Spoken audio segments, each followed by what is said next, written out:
ना ना समोरच्या बरोबर बोलताना जरा भारदस्त आवाजात बोला. समोरच्याच आहे ना तुमचा आवाज ऐकून फाटली पाहिजे. ना ना वजन पडलं पाहिजे वजन. आता तू बघ आता. हॅलो. तुमचा गोटे आमच्या कपाळात आहेत.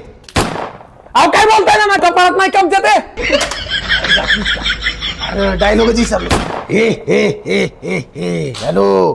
तुझं बाळ, तुझं पिल्लू, तुझं वासरू, तुझं बछड, तुझं खोंड, तुझं कोकरू, तुझं करडू, तुझं पाडस, तुझ्या वंशाचा दिवा, तुझ्या आशेचा किरण, तुझा युवराज, तुझा राजहंस, तुझं सोनुल, तुझं छकुल, तुझ्या कष्टाची कमाई, तुझ्या मेहनतीचं फळ, तुझा आधार, तुझ्या म्हातारपणाची काठी, तुझी आशा, तुझी अपेक्षा, तुझी महत्वाकांक्षा, तुझी सत्व परीक्षा, तुझी सत्र परीक्षा, तुझी वार्षिक परीक्षा. अरे हे जायचं दाना केवढे लिहिले रे.